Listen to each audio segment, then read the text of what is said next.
Siap-siap, 3 bank umum syariah anak usaha BUMN, BRI Syariah, Bank BNI Syariah, serta Bank Syariah Mandiri akan menjalani proses merger.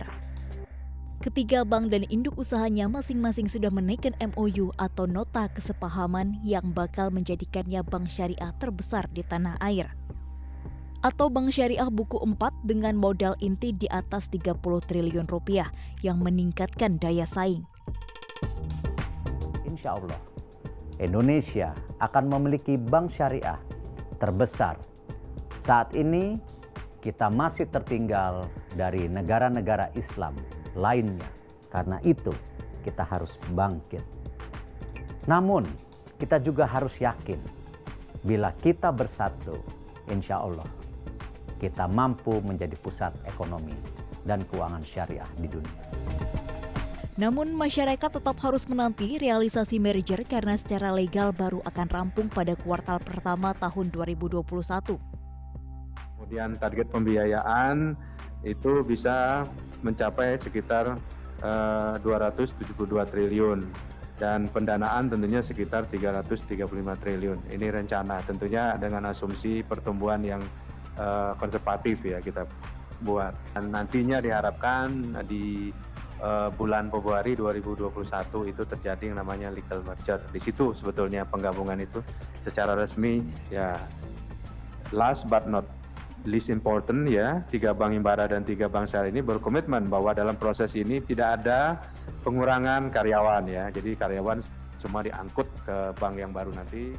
Diharapkan dapat menjadi semakin menarik bagi investor nasional maupun global. Tentunya banyak investor, kapan kami juga ya, yang menantikan langkah monumental ini karena secara data, potensi ekonomi dan keuangan syariah Indonesia bersama dengan industri halal bisa mencapai 4.800 triliun di tahun 2024. Bank Syariah Nasional memiliki room for growth yang masih luar biasa besar. Apalagi faktanya kita merupakan negara berpenduduk muslim terbesar di dunia, di mana 87% muslim dan kurang lebih jumlahnya adalah 230 juta. Proses persiapan merger baru saja dimulai, ini berarti operasional dan layanan tetap berjalan seperti biasa.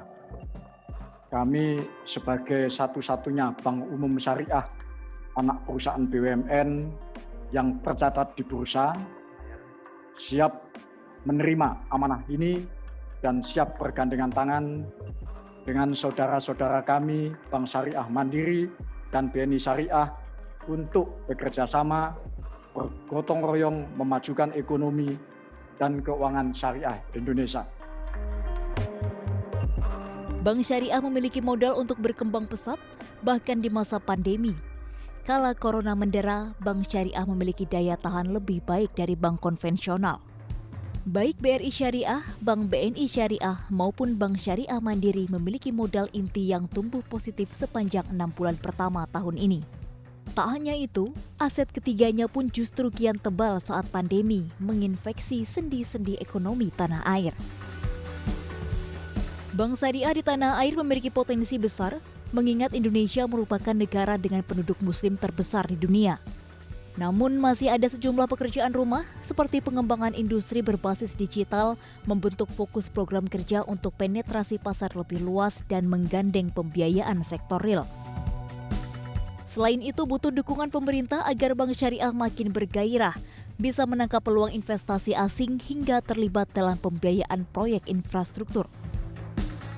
Dan memang banyak sekali dana-dana dari Timur Tengah itu yang ingin masuk ke negara-negara berkembang gitu. Jadi ini menjadi potensi untuk mendapatkan sumber dana murah yang berasal dari negara-negara seperti negara-negara Islam ya. Seperti untuk pemerintah khususnya untuk biaya infrastruktur misalnya itu khususnya adalah diberikan pinjamannya kepada syariah gitu lah. Jadi misalnya nih dana di infrastruktur di Aceh misalnya. Nah itu akan sebagian dibiayai oleh bank syariah misalnya gitu. Jadi itu yang dilakukan oleh Malaysia seperti itu. Malaysia itu melakukan seperti itu. Nah ini mungkin juga harus dilakukan oleh pemerintah. Jadi untuk membantu pengembangan syariah itu juga bantu dari sisi permintaan pendanaan itu bukan hanya dari masyarakat, tapi pemerintahnya sendiri juga harus minta dana melalui bank syariah ini. Pangsa pasar dari keuangan syariah terhadap sistem keuangan di Indonesia per April 2020 hanya 9,03%. Angka ini diberi target ambisius naik menjadi 20% pada rentang waktu 2023 hingga 2024 mendatang. Ini masih lebih rendah dari pangsa pasar keuangan syariah di negeri jiran Malaysia yang telah menembus 23%. Lalu akankah aksi korporasi bank syariah BUMN ini bisa menjadi tonggak awal bagi Indonesia memburu mimpi menjadi pemimpin keuangan syariah dunia? Kita tunggu saja. Tim Liputan CNBC Indonesia.